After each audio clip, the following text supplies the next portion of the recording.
को समेट लेते हैं। आज दुर्योधन साड़ी, दुशासन साड़ी खींच रहा है, लेकिन जिसकी लज्जा श्री कृष्ण रखे उसकी लज्जा कौन बिगाड़ सकता है। लेकिन तब जब हमारे बल का अभिमान चला जाता है, जब धन का अभिमान चला जाता है, जब बुद्धि का अभिमान चला जाता है, जब मान का, पद का, प्रतिष्ठा का अभिमान चूर चूर हो जाता है और हम निर्बल होकर अपने कृष्ण को पुकारते हैं, तो कृष्ण के आने में देर नहीं लगती। सुनेरी मैंने निर्बल के बलराम, सुनेरी मैंने निर्बल के बलराम।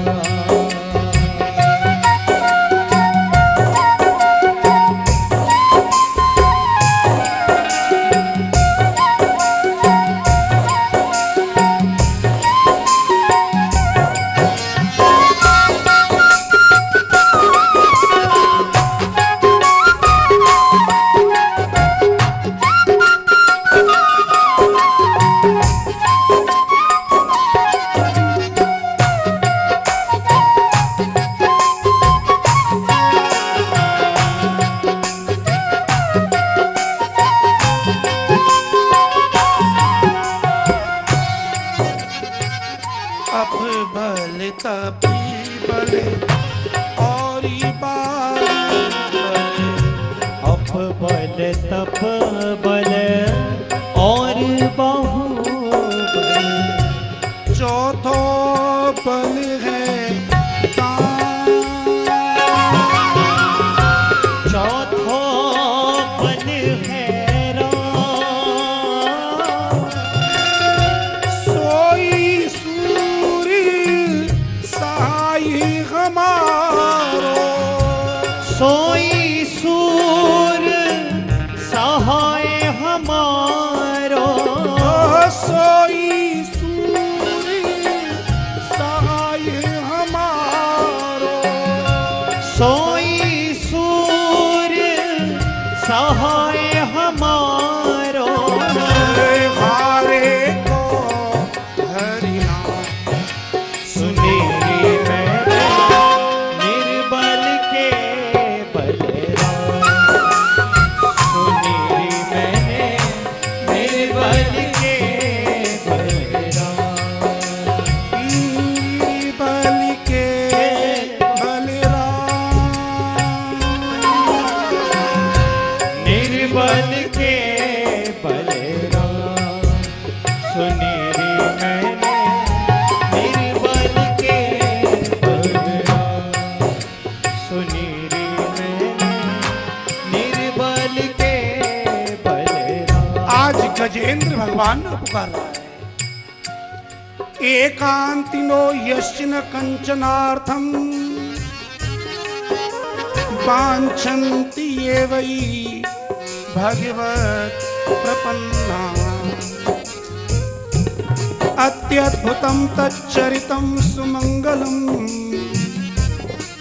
गायन्ति आनंद समुद्र मग्ना।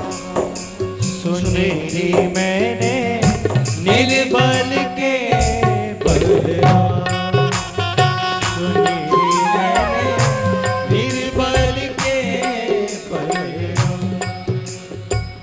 जब लग गजी अब नौ बल बरत्यो, जब लग गज अप नौ बल बरत्यो, ने की सरियो नहीं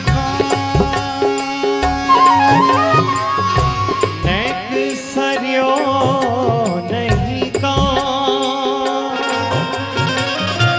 निर्बल है बल राम ही पुकारो, निर्बल है बल राम पुकार।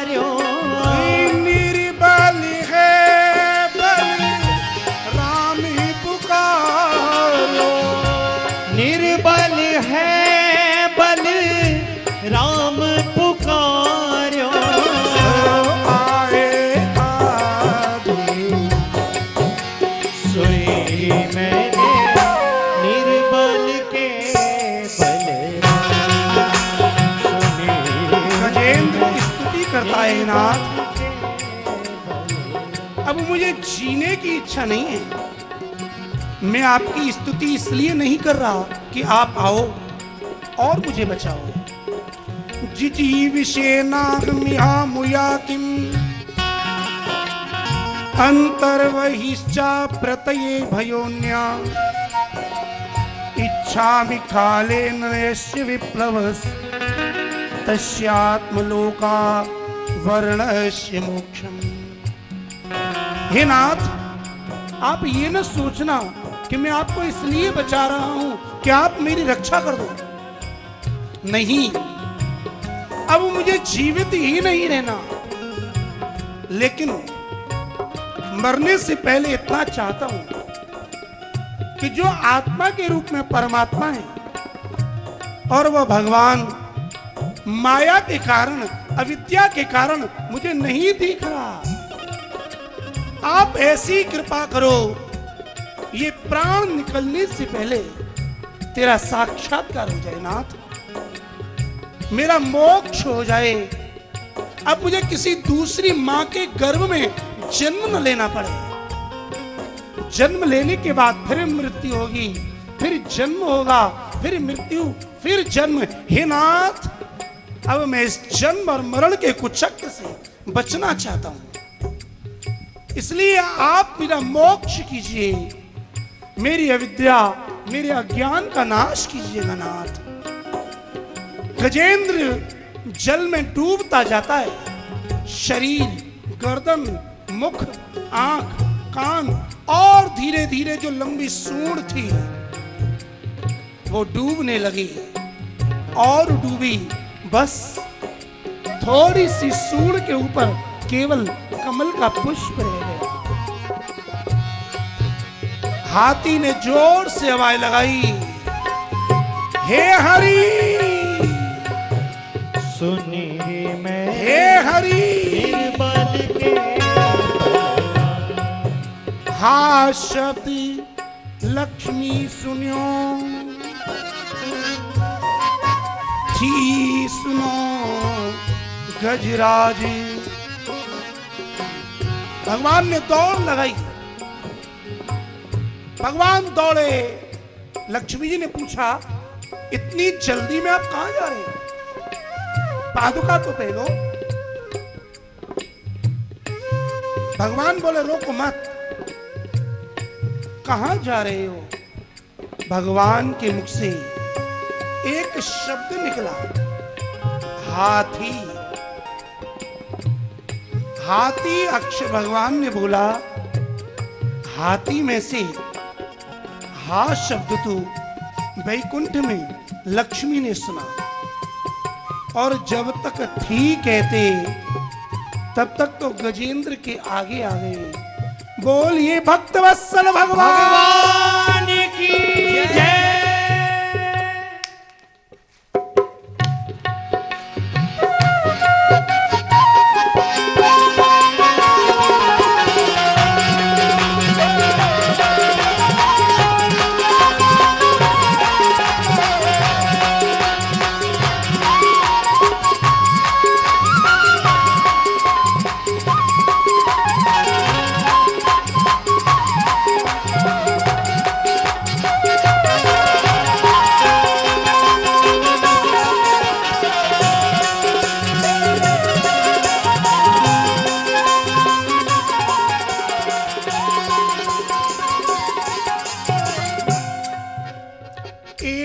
गजेन्द्रमुपवर्णित निर्विशेषम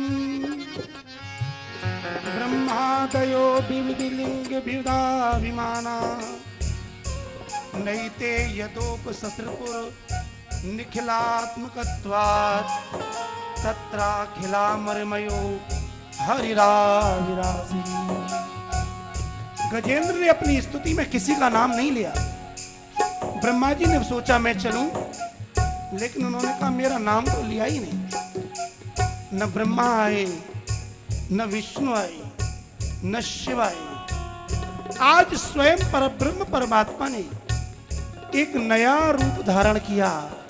हरि रूप में भगवान पधारे, दौड़ के आए, हाथ में चक्र उठाया विचार किया किसका कल्याण करूं। भगवान की नजर गजेंद्र पर गई तो देखते हैं गजेंद्र उन्हें पुकार रहा है, लेकिन गजेंद्र के जो चरण हैं वो ग्राह ने पकड़ रखे। भगवान विचार में पड़ गए, पहले हाथी का कल्याण करूं या ग्राह का। भगवान नारायण ने अपना चक्र छोड़ा, चक्र गया ग्राह के मस्तक पर लगा, ग्राह का कल्याण हुआ, सुंदर रूप धारण किया और भगवान के धाम को चला गया। उसके बाद भगवान ने गजेंद्र को पकड़ा। गजेंद्र भगवान का स्पर्श पाके भगवत रूप हुआ और उसका मोक्ष हो गया। सज्जनों, अब प्रश्न उठा, भगवान को तो गजेंद्र ने बुलाया था, फिर भगवान ने उस ग्राह को, मगरमच्छ को कल्याण क्यों किया? जब संतों ने प्रश्न किया तो भगवान उत्तर देते हैं। भगवान कहते हैं, जो मेरी शरण होता है, मेरी भक्ति करता है, मेरा बन जाता है, मैं उसका तो कल्याण करता ही हूं। लेकिन जो मेरे भक्त के, मेरी शरण में रहने वाले के चरणों को पकड़ लेता है, अपने भक्त से पहले अपने भक्त के भक्त का कल्याण करता हूं।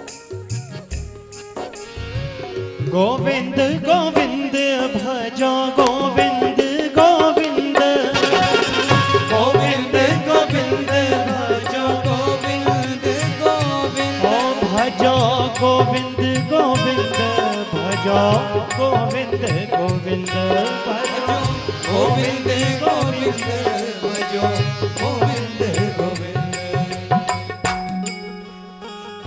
गजेंद्र मोक्ष का वर्णन किया। इसके बाद दूसरी कथा का प्रारंभ करते हैं। एक बार देवराज इंद्र अपने ऐरावत पर सवार थे। भगवान के दर्शन करके ऋषि दुर्वासा लौट के आ रहे थे। इंद्र ने दूर से ही दुर्वासा का दर्शन किया। दुर्वासा ऋषि कहीं क्रोध न कर दें, इस भय के कारण उनको नमस्कार किया। दुर्वासा ऋषि ने सोचा, नमन करता है, आशीर्वाद भी देना चाहिए। जो भगवान की प्रसादी माला थी, जो भगवान ने दुर्वासा ऋषि को दी थी, वही माला दुर्वासा ऋषि ने आज देवराज इंद्र को प्रसादी के रूप में दे दी। इंद्र ने प्रसादी ली और उस माला को अपने हाथी के गले में डाल दिया। हाथी मदमस्त था, उसने उस माला को तोड़ा और अपने पांव से रगड़ दिया। ये देखकर दुर्वासा ऋषि पर रहा नहीं गया। उन्होंने शाप दिया, अरे देवराज, जिस स्वर्ग की राज्य लक्ष्मी के कारण तेरा मन मद माता हो गया है, मैं तुझे शाप देता हूं, तू श्रीहीन हो जाएगा। दुर्वासा ऋषि ने शाप दिया। इंद्र की सारी शक्ति क्षीण हो गई। ये सुनते ही दैत्यों के राजा बलि ने देवताओं पर आक्रमण कर दिया। देवता कमजोर हो गए थे। देवता कमजोर हुए, दैत्यों की विजय हुई, स्वर्ग पर शासन राजा बलि का हो गया। अब देवता घबराए, कहां जाएं? अंत में भगवान की शरण में गए। भगवान ने समझाया, देवराज देखो, जब शत्रु बलवान हो तो उससे बैर नहीं करना चाहिए। अपनी भलाई इसी में है कि उससे मैत्री की जाए। भगवान ने सर्प और चूहे की कहानी सुनाई। सर्प और चूहे की कहानी आप जानते हो? नहीं जानते? चलो सुनो। एक टिपारी में सांप को बंद कर दिया गया। टिपारी होती है ना, और उसी टिपारी में एक जो चूहा बहुत ऊधम कर रहा था, उसे भी बंद कर दिया। सर्प चूहे को खा जाता है, ऐसा नियम है। बिल खोदता है चूहा और उस बिल में जाकर के रहता है सर्प। कभी आपने सर्प को बिल बनाते नहीं देखा होगा। बिल खोदता है चूहा और उसमें पहुंच जाता है सर्प। अब पकड़ने वाले ने दोनों को पकड़ के एक टिपारी में बंद कर लिया, ढक्कन लगा दिया। अब सर्प इतना बलवान है कि वो उस चूहे को खा सकता है, लेकिन उसने बुद्धिमानी की। उसने चूहे से कहा, देख, हम और तू दोनों ही बंधन में बंध गए हैं। एक काम कर, तू इस टिपारी को काट दे। यदि नहीं काटेगा तो मैं तुझे खा जाऊंगा, और काट देगा तो हम निकल जाएंगे। सर्प ने चूहे से मैत्री कर ली, और जैसे ही चूहे ने वो टिपारी काटी, सबसे पहले सर्प ने चूहे को मारा, पेट भरा और निकल गया। भगवान बोले, ये दैत्य हैं, इनसे मैत्री कर लो, नहीं करोगे तो तुम्हें जीने नहीं देंगे। भगवान ने सारी योजना समझा दी अच्छे से। तब ये देवता अपने सारे अस्त्र शस्त्र हथियार फेंक करके खाली हाथ दैत्यों के पास है। दैत्यों ने जैसे ही देखा, कहा, मारो, पकड़ो, यही है।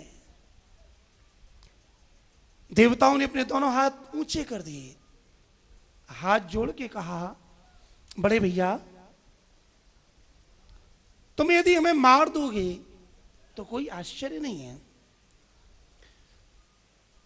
हम तो तुम्हारी शरण में आए हैं। आखिर हमारी आपकी माता ही तो अलग है, पिता तो एक ही है ना। ध्यान दीजिएगा, कश्यप ऋषि की 13 पत्नियां हैं, उनमें 2 प्रधान हैं। एक का नाम है दिति और दूसरे का नाम है अदिति। ध्यान दीजिएगा, पति एक और पत्नियां दिति और अदिति 2।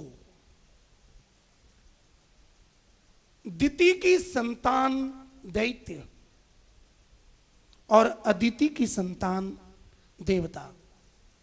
ऋषि एक ही है, लेकिन मां के कारण संतान बदल गई। एक ही पति के द्वारा एक स्त्री के यहां देवता हुए, और उसी पति के द्वारा दूसरी पत्नी के दैत्य हो गए। अदिति अभेद बुद्धि है और दिति भेद बुद्धि है। भेद माने अंतर, ये मेरा, ये मेरा, ये तेरा, तुझे कष्ट देना, तुझे सताना, अपना शासन चाहना, परेशान करना। जिसकी बुद्धि भेदमयी है वह ही द्वितीय है, और जिसकी दृष्टि में भेद नहीं है, अभेद है, वही अद्वितीय है। सज्जनों, कश्यप ऋषि है जीव आत्मा। हमारे अंदर ही देवता हैं और हमारे अंदर ही दैत्य हैं। ये समुद्र मंथन कहीं और नहीं, रोज हमारे अंदर ही होता है। हमारे अंदर जो अच्छे विचार हैं, अच्छे गुण हैं, सद्गुण हैं, वो सद्गुण ही देवता है, और जो बुरे विचार हैं, बुरे गुण हैं, वही दैत्य है। हर मानव के अंदर अच्छे और बुरे दोनों गुण होते हैं, दोनों आपस में भिड़ते हैं, संघर्ष होता है। कभी देवता जीतते हैं, कभी दैत्य। कभी अच्छे विचार जीत जाते हैं, कभी बुरे विचार। कभी सद्गुणों की विजय होती है, कभी दुर्गुणों की विजय होती है। मंथन होता है। दैत्यों के पास देवता जाकर हाथ जोड़ते हैं, कहते हैं बड़े भैया, हम और आप एक ही पिता की संतान हैं। बहुत लड़े और लड़ने से शक्ति क्षीण हो गई। यदि हमारी और आपकी दोनों की शक्ति मिल जाए तो समुद्र में से अमृत निकाल सकते हैं, और समुद्र में से जो संपत्ति निकलेगी उसे आधा आधा बांट लेंगे। भगवान ने देवताओं को पढ़ा के भेजा था, जैसे पढ़ाया देवताओं ने वैसा ही बोल दिया। दैत्यों की समझ में आई बात तो सही है, चलो क्या करना होगा? तो बोले समुद्र का मंथन करना होगा, और मंथन करने के लिए पहले मथानी चाहिए। मथानी मीन्स ड्रिल मशीन, रई, ड्रिल। अब समुद्र के लिए कोई छोटी मोटी रई तो काम आएगी नहीं, तो भगवान ने उपदेश दिया, जाओ मंदराचल पर्वत को लेकर के आओ। देवता और दैत्य दोनों मंदराचल पर्वत को लेने के लिए जाते हैं। दोनों ने पर्वत उठाया। पर्वत इतना वजन है, पर्वत में इतना वजन है कि दोनों पर उठता नहीं। उठाने से उनके हाथ पांव में दर्द हो गया। अब जब पर्वत ना आए तो मंथन कैसे होगा? भगवान को पुकारा, भगवान पधारे, गरुड़ पर बैठे, अपने एक हाथ में मंदराचल पर्वत को उठाया और जाकर समुद्र में उस मंदराचल पर्वत को छोड़ दिया। सज्जनों, जैसे ही समुद्र में इस मंदराचल पर्वत को छोड़ा, ये पर्वत डूबने लगा। जैसे ही पर्वत डूबा, देवता और दैत्य हल्ला करने लगे, बचाओ बचाओ, ये पर्वत डूबता है। सज्जनों, ये मंदराचल क्या है? ये मन ही मंदराचल है। हमारा मन जो इस संसार सागर में डूबता है। निराधारो यपो विशत। यदि मन को कोई आधार नहीं मिलता तो ये मन डूब जाता है। मन को बचाने के लिए, मन को टिकाने के लिए कोई ना कोई आधार चाहिए। मन चंचल है, कैसे टिकेगा? मन तो भगवान और भगवान के नाम पर ही टिकता है। जैसे देवता और दैत्य घबराए, भगवान ने तुरंत एक विशाल कछुए का रूप बनाया और उस पर्वत को अपनी पीठ पर उठा लिया। सभी ने जय घोष किया है, बोलिए कच्छप भगवान की जय। अब कछुए की पीठ में खुजली मचती है, कौन खुजाए? तो जैसे ही वो पर्वत आया ना, भगवान ने अपनी पीठ पर धारण कर लिया। अब मथानी ड्रिल मशीन आ गई, लेकिन बिना रस्सी के वो मथा कैसे जाए? अब छोटी सी रई हो तो हाथ से चला दे, जानते हो ना, अथवा तो कोई छोटी सी मशीन हो तो उसका प्रयोग कर लें। अब इतना बड़ा पर्वत, भगवान ने कहा बासुकी नाम का जो सर्प है उसे लेके आओ। बासुकी नाम के सर्प को रस्सी बनाया गया। अब उस सर्प की कोई डोरी बनाएगा, उसे पकड़ेगा तो सर्प काट लेगा। भगवान निद्रा के रूप में, नींद के रूप में उस सर्प के अंदर प्रवेश कर गए। अब वो सर्प सो गया, उसे पर्वत पर लपेट दिया गया। पर्वत बीच में है, रस्सी बंधी हुई है, समुद्र में डाल दिया गया है। अब दोनों रस्सी के छोर सर्प की एक और मुख है और दूसरी ओर पूंछ है। देवताओं ने कहा चलो मंथन चालू करते हैं, और देवताओं ने जाके सबसे पहले उस सर्प के फन को पकड़ लिया। दैत्यों ने कहा अच्छा, हमसे चालाकी, हम जानते हैं सर्प की पूंछ अमंगल करने वाली होती है। तुम हमारा अरिष्ट चाहते हो, बुरा चाहते हो, तुमने मुंह पकड़ लिया और हमको पूंछ, हमें मंथन नहीं करेंगे। देवताओं ने कहा बड़े भैया नाराज क्यों होते हो, आप ही इस फन को पकड़ लो, हम पूंछ पकड़ लेंगे। वो मुस्कुराते हुए पूंछ की ओर चले गए और दैत्यों ने उस सर्प के मुख को पकड़ लिया। भगवान ने समझाया था जो दैत्य होते हैं ना, उनकी बुद्धि उल्टी होती है, जो कहोगे उसका उल्टा करेंगे।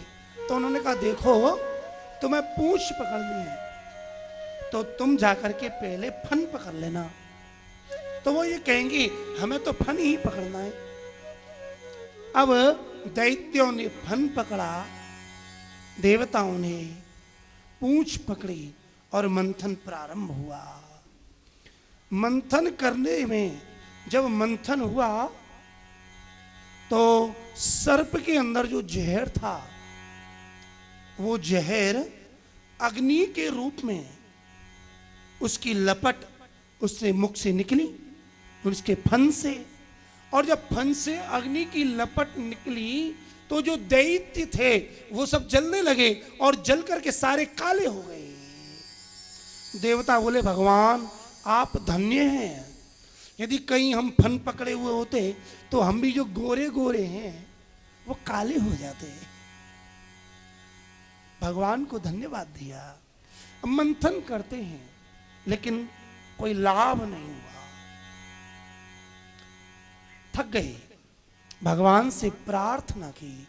तब भगवान सहस्र भुजा लेकर एक नया रूप धारण करते हैं। बोलिए अजित भगवान की जय।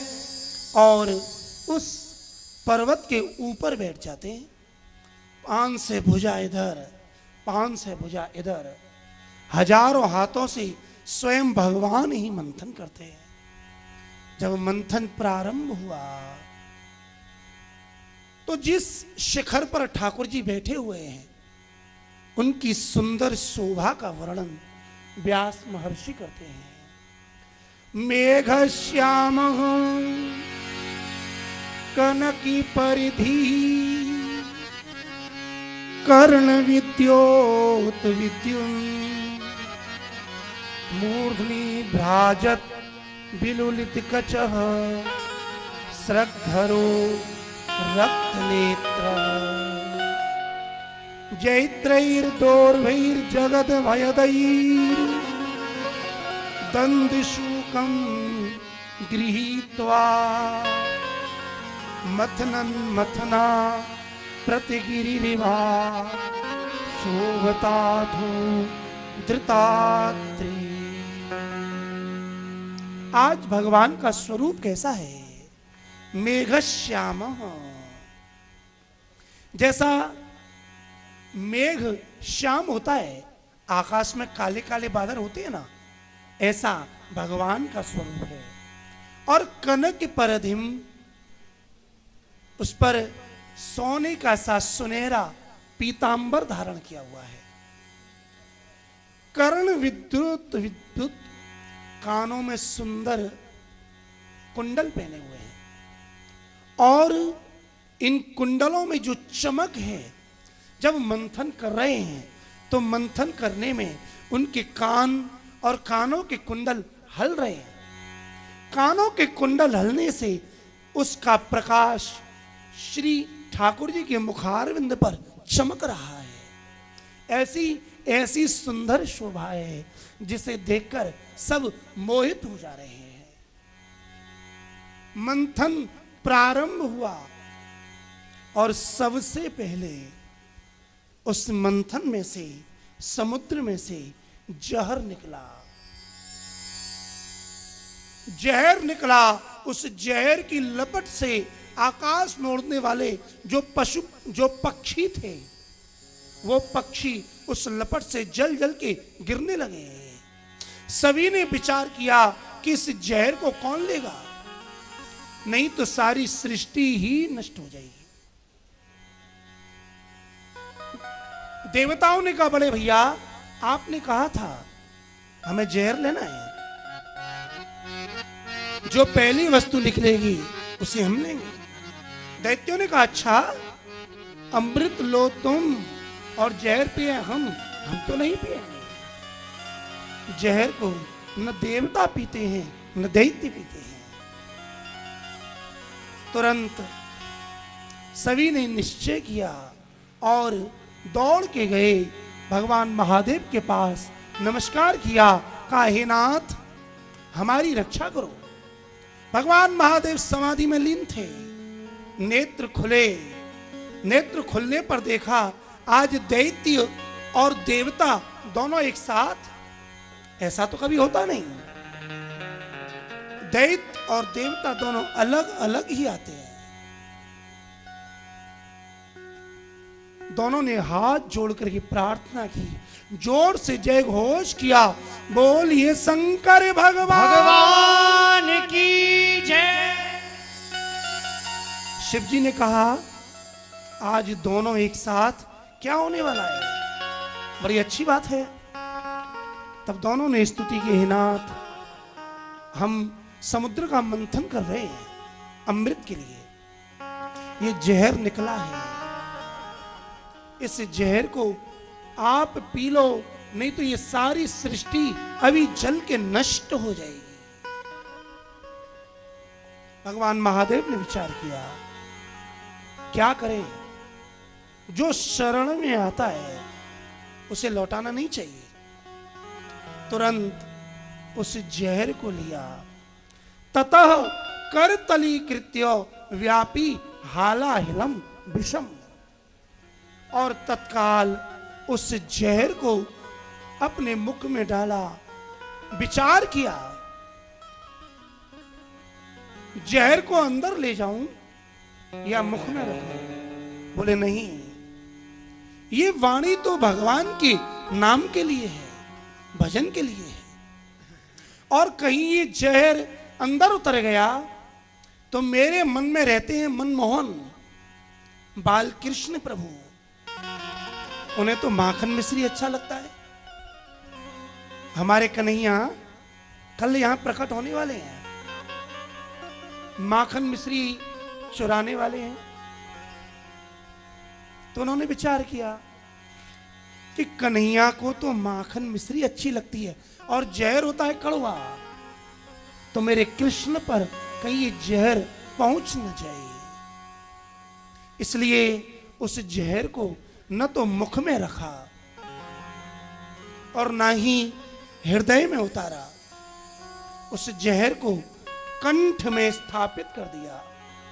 जैसे ही गले में जहर को रोका, गौर वर्ण के भगवान महादेव और उनका गोरा रंग का कंठ जहर के कारण नीला पड़ गया।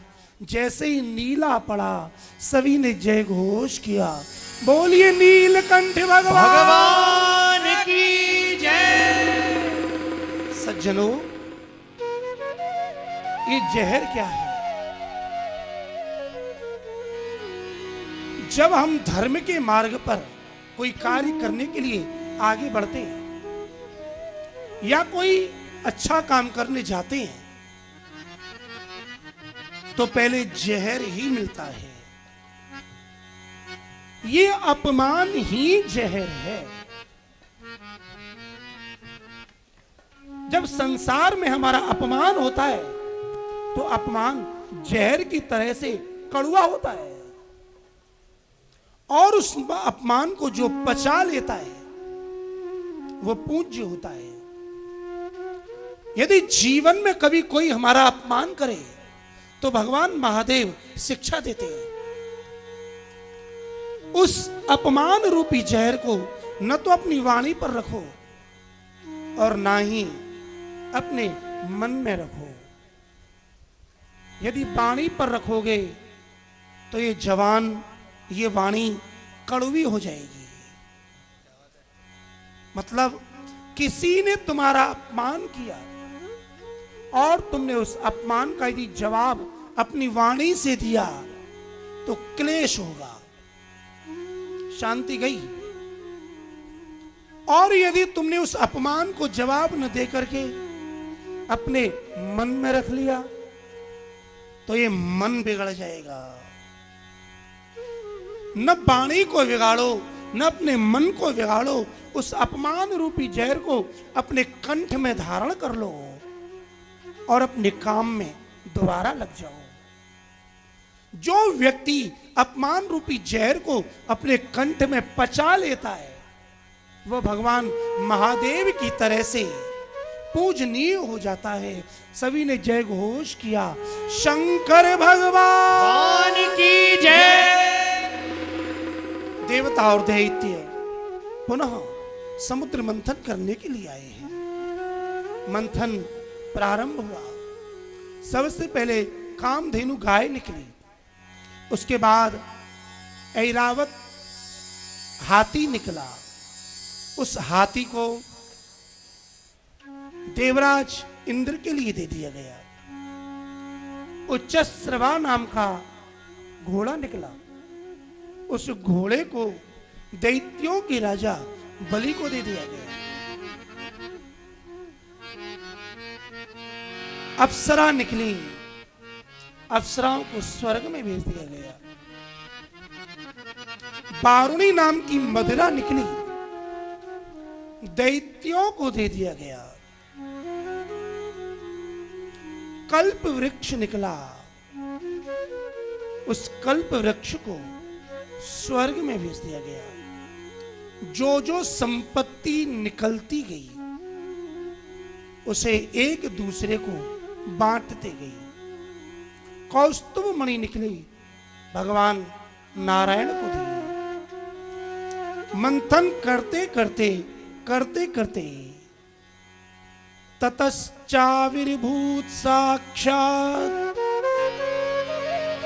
श्री रमा भगवत परा रंजयंती तिशकांत्या विद्युत सौदामणि। श्रीमद् भागवत के 8वें स्कंद के 8वें अध्याय के 8वें श्लोक में भगवती महालक्ष्मी का प्राकट्य हुआ। सभी ने जय घोष किया, बोलिए लक्ष्मी महारानी की जय। जैसे ही लक्ष्मी को देखा सभी ने दौड़ लगाई। देवता कहते हैं लक्ष्मी को हम लेंगे, दैत्य कहते हैं लक्ष्मी को मैं लूंगा, ऋषि मुनि कहते हैं लक्ष्मी हमारी। अब लक्ष्मी को लेके महाराज लड़ाई होने लगी। तब निश्चय किया लक्ष्मी एक और लेने वाले अनेक, क्या करें? तो कहा लक्ष्मी जी से ही पूछो वो किसे लेना चाहते हैं। तब सभी ने क्रम पूर्वक नंबर पूर्वक लाइन लगाई और लाइन में बैठ गए।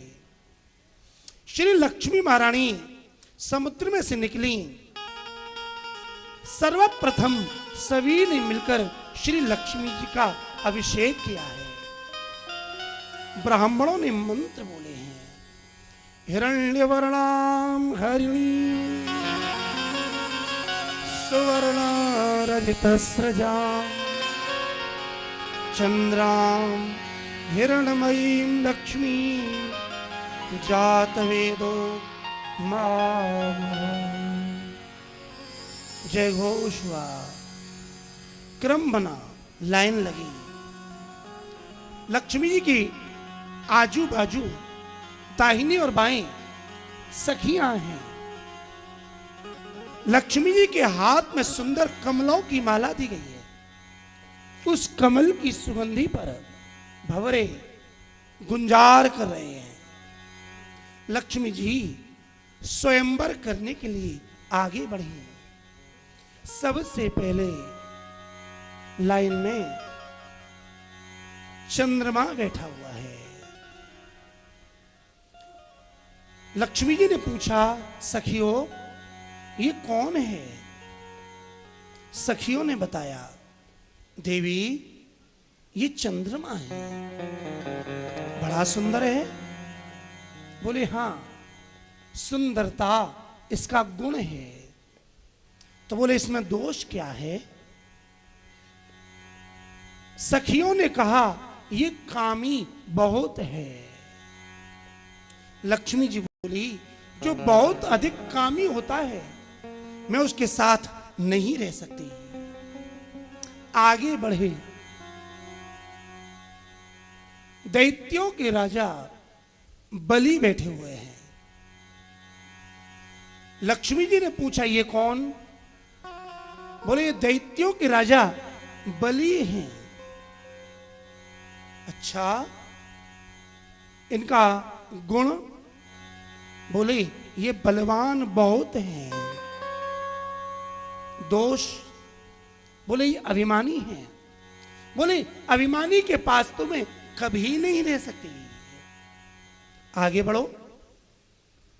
आगे बढ़े। देवताओं के राजा इंद्र बैठे हुए हैं।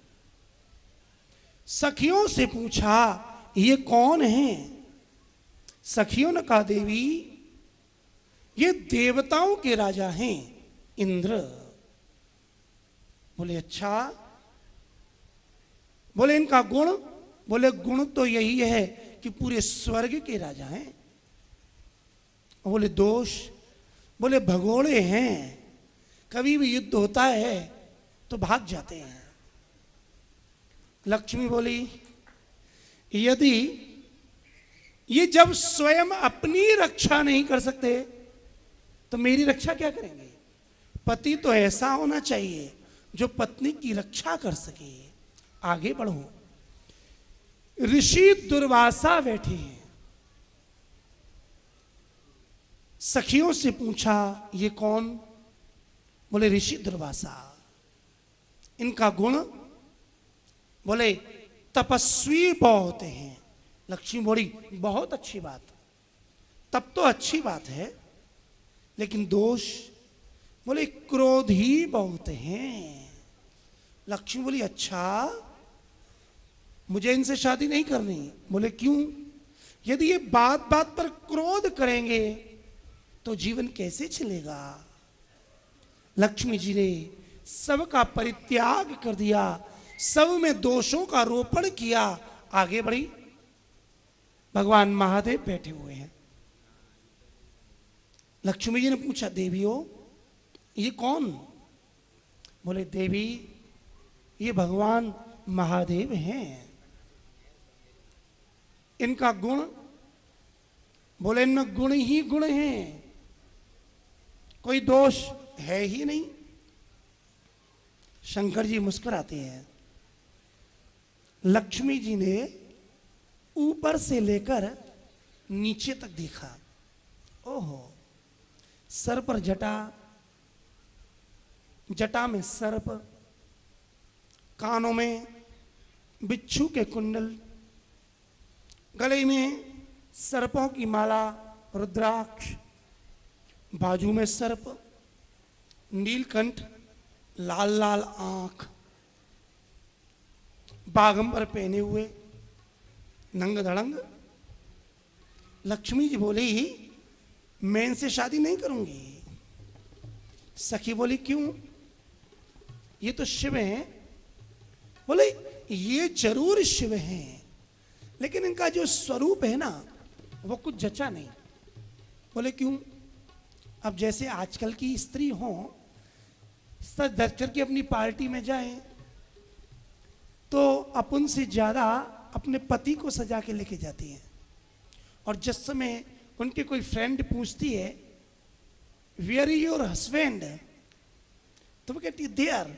ओह yes, nice to meet you, what is your name, क्या नाम है आपका, वेरी हैंडसम।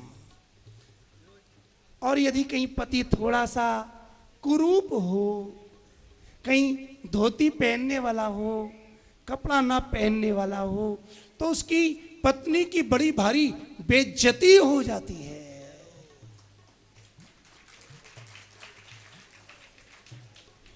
लक्ष्मी जी ने कहा, देवी सब कुछ सुंदर है, लेकिन ये तो कपड़े ही नहीं पहनते, जचे नहीं। भाई पति पत्नी की जोड़ी तो कुछ एक सी होनी चाहिए। सभा में जाएं तो लगे हाँ कोई बात है, जैसी पत्नी वैसा हैंडसम पति, स्मार्ट, ये जोड़ी हुई। लक्ष्मी जी को कोई मजा नहीं आया। नारायण ने सोचा लक्ष्मी आ रही है, उन्होंने अपना सर फेरा, पीतांबर ओढ़ा और अपना मुंह छिपा लिया। सखियों ने पूछा, देवियों ये पीतांबर ओढ़ करके कौन बैठा हुआ है? बोले, आप ही देख लो। लक्ष्मी जी पास में गई, जैसे ही पीतांबर हटाया, भगवान नारायण का सुंदर स्वरूप दिखा। बड़े बड़े कमल के से नेत्र, चतुर्भुजी रूप, शंख चक्र गदा पद्म लिए हैं। देखते ही लक्ष्मी नारायण पर मोहित हो गई। बोलिए लक्ष्मी नारायण भगवान की जय।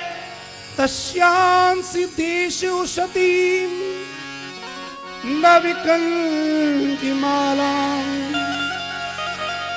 मात्यन् मधुव्रत वरुथ गिरोपि घुष्टां तस्थौ निधाय निकटे तदुरस्वधामो सव्रीड हास विकसन नयने नया। नारायण को देखते ही लक्ष्मी की नजर शर्म से झुक गई, पहचान गए। लक्ष्मी ने अपने पति को वर्ण कर लिया है, क्योंकि स्त्री का सबसे बड़ा आभूषण उसकी लज्जा है।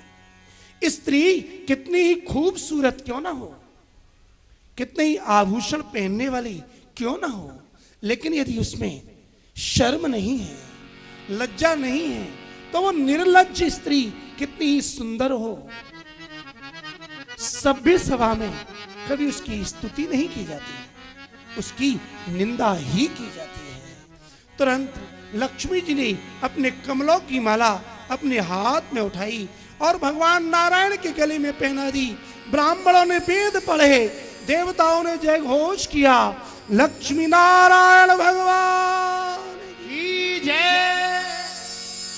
जिन जिन ने जय बोली, लक्ष्मी जी ने मुस्कुरा के उनकी ओर देखा।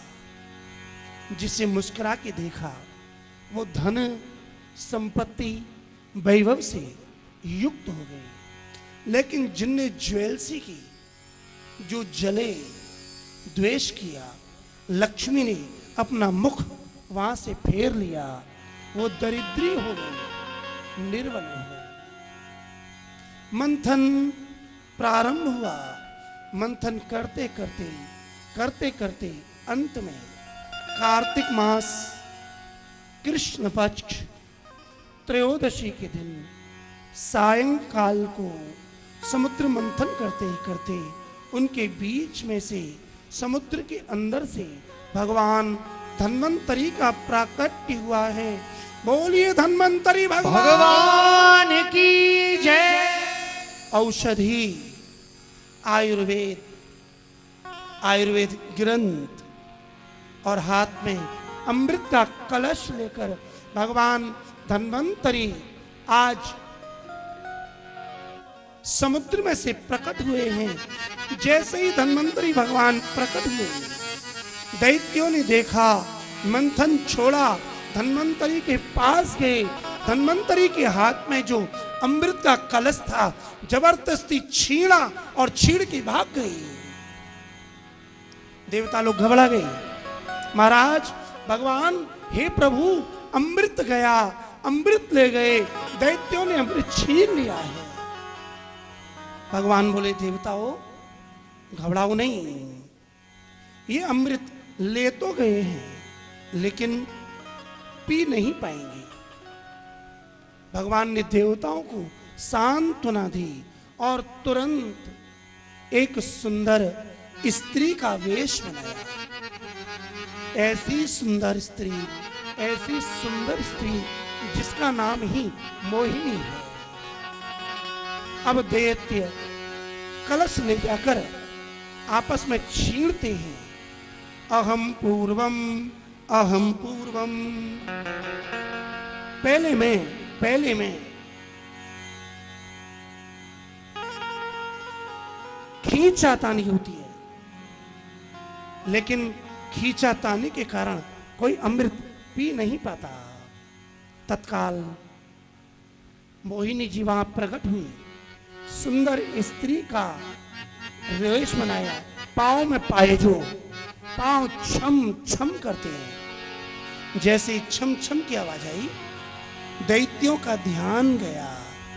जैसे ही सुंदर रूप देखा, मोहित हो गई। रोका। आज सुंदर रूप को देखकर दैत्य मोहित हो गए हैं। कैसा सुंदर रूप है, संत वर्णन करते हैं। आज हमारे बिहारी जी सुंदर मोहिनी के रूप में, स्त्री के रूप में प्रकट हुए हैं।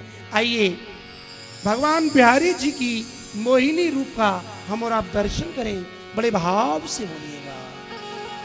अरे मोहिनी रूप बनायो बिहारी जी ने, मोहिनी रूप बनायो बिहारी, मोहिनी रूप बनायो बिहारी जी ने, मोहिनी रूप बनायो बिहारी जी ने, मोहिनी रूप बनायो बिहारी जी ने। अरे बिहारी जी ने, अरे बिहारी जी ने, हाँ जी हाँ बिहारी जी ने, हाँ जी हाँ बिहारी जी ने। अरे मोहिनी रूप बनायो बिहारी जी ने, मोहिनी रूप बनायो बिहारी जी ने। बोलिए मोहिनी।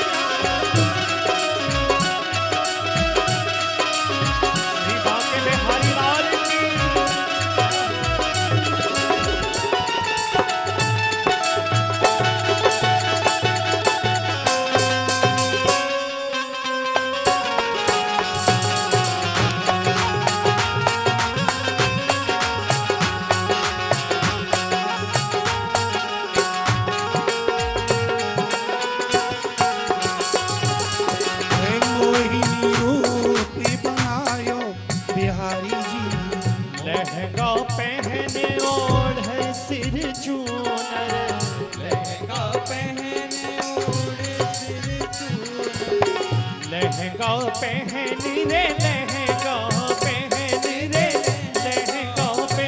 रे लहंगा पहन ओढ़े सिर चूनर लहंगा पहने ओढ़े सिर चूनर माथे बिंदिया प्यारी बिहारी जी के माथे बिंदिया प्यारी बिहारी मोहिनी रूप बनायो बिहारी जी ने मोहिनी रूप बनायो बिहारी जी ने अपने दोनों हाथ उठाकर ताली सेवा करते हुए बोलिए गोपाल जी महाराज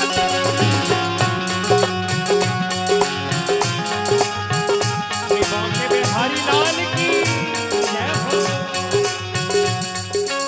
ताली सेवा करते हुए गाइए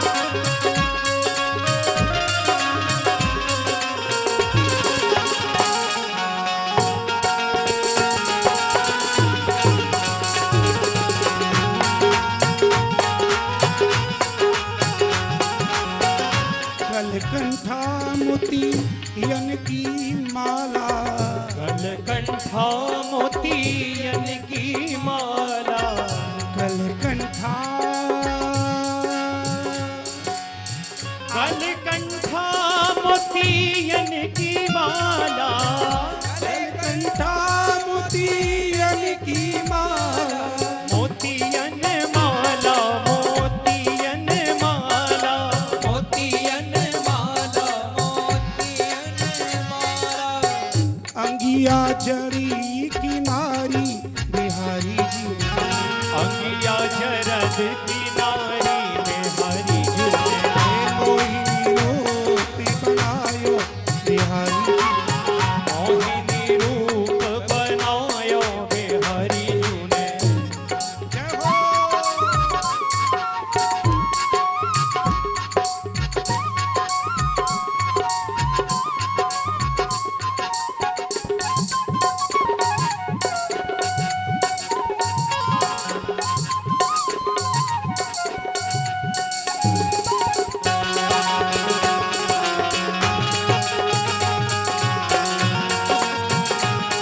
श्री कृष्ण कन्हैया लाल की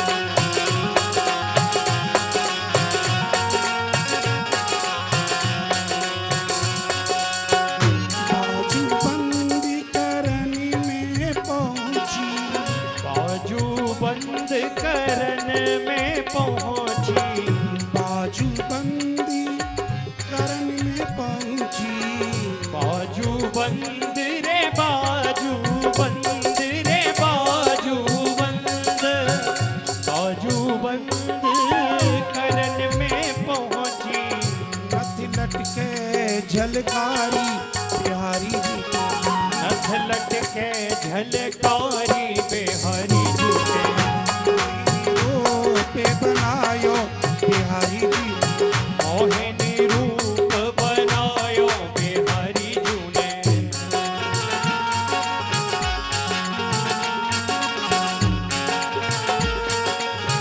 ऐसे नहीं दोनों हाथ उठा के ताली सेवा करते हुए आइए बोलिए गोपाल जी महाराज की जय हो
भगवान के मोहिनी रूप को देखा, रूप पर आसक्त हुए,